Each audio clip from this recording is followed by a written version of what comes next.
በመጨረሻም የአቶ ጌታቸው ረዳ የአሰብ ጉዞ ሚስጥር ታውቋል። አቶ ጌታቸውና አምባሳደር ሬድዋን ሁሴን ባለፈው ሳምንት ከአሰብ 55 ኪሎ ሜትር ርቀት ቡሬ ግንባር መገኘታቸው ትኩረት ስቦ ነበር። የዚህ ጉዞ ዓላማ ሚስጥር በመጨረሻም ታውቋል። አፍሪካን ኢንተለጀንስ የጉዞ ሚስጥር ይፋ አድርጎታል። ሻቢያን ለማስወገድ የጦሩ እንቅስቃሴ እንዲቀጥልም አዘዋል። በዝርዝር እንመለከተዋለን።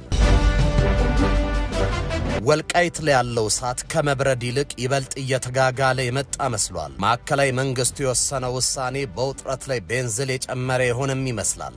ከመቀሌ በኩል በጉዳዩ ላይ ጠንካራ ምላሾች እየተሰጡ ነው።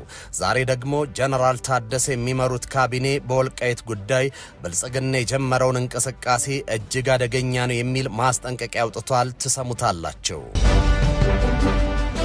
ጠቅላይ ሚኒስትር አብይ አህመድ አሰብም ሆነ ኤርትራ ተላልፈው መሰጠታቸውን የሚገልጽ ሰነድ በቤተ መንግስት አላገኘውም ማለታቸውን ተከትሎ ሻቢያ የስላቅ መልስ ሰጠ።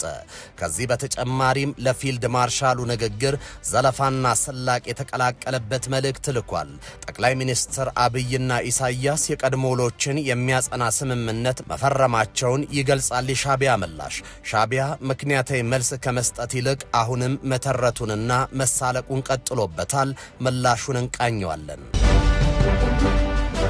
በ2018 ኢትዮጵያን ያገለለ ፎረም የመሰረተችው ግብጽ ኢትዮጵያ በፍጹም ወደ ቀይ ባህር አትገባም ስትል ተናገረች።